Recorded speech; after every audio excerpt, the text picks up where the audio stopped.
An alien has landed from outer space. It sounds like something from a science fiction movie, but according to a report from the Mount Vernon News, a man from the Mutual UFO Network, that's a thing, contacted them saying someone saw an alien walking across Ohio 13.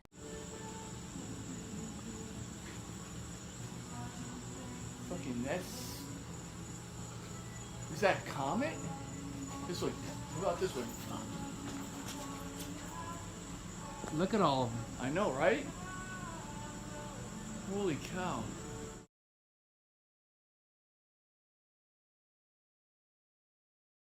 Here in New York City, a sighting that had even jaded New Yorkers scratching their heads.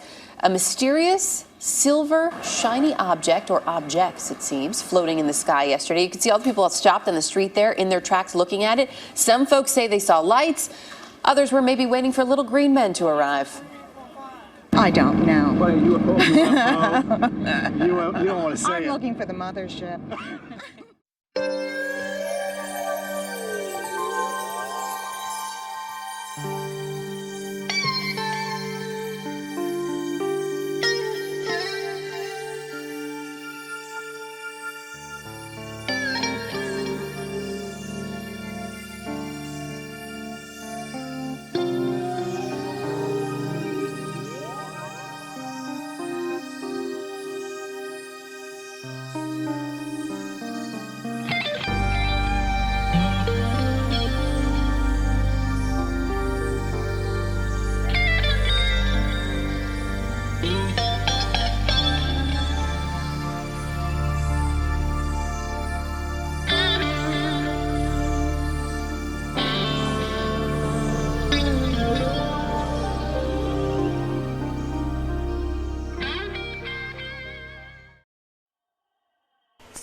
In 2040, Americans plan to vote in a U.S. presidential election.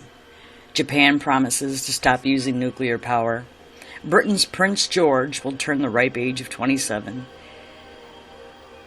And the world is likely to find alien life. It could happen sooner, depending how many civilizations are out there to be found. But to understand why this is, it helps to know about someone named Frank Drake.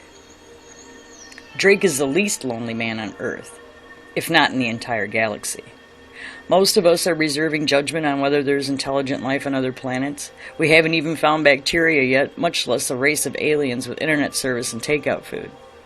But Drake, an astrophysicist and chairman emeritus of the California-based SETI, the Search for Extraterrestrial Intelligence Institute, has no such doubts.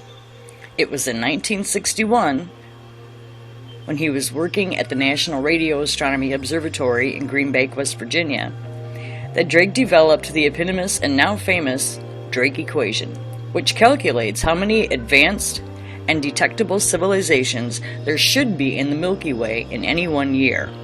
The number turns out to be potentially huge, and while it's admittedly based on a number of Earth-centric suppositions, the collapse of any one of which calls much of the equation into question, all of those suppositions are based increasingly in solid science. Start with the number of stars in our galaxy, which is conservatively estimated at 100 billion. There is often cited as 3 times as that. Of those 100 billion, from 20 to 50% probably harbor planetary systems, an estimate that becomes more and more reliable as the Kepler Space Telescope and various ground-based observatories detect increasing numbers of exoplanets. Not all of those exoplanets will be capable of sustaining Earth-like life, so the equation assumes from 1 to 5 in any system could. Of those bio-friendly worlds, from 0% to 100% would actually go on to develop life. And of those worlds, in turn, from 0 to 100% could develop life forms that we would consider intelligent. The mere existence of intelligent life forms tells us nothing. However, unless they have the ability to make themselves known, which means to manipulate radio waves and other forms of electromagnetic signaling, Drake estimates that from 10 to 20% of the smart civilizations would clear that bar. Finally, And perhaps most anthropocentrically, the equation considers how long any one of those Sephirizing civilizations would be around to blink their signals our way. A sun like ours survives for about 10 billion years. Life on Earth has only been around for about 3.5 billion years, and humans have been radio capable for barely a century. If we destroy ourselves in an environmental or nuclear holocaust tomorrow, our signal will go dark. If we survive for tens of thousands of years, we'll be announcing our presence to the cosmos for far longer. And the same is true of all the other civilizations that may live in the Milky Way.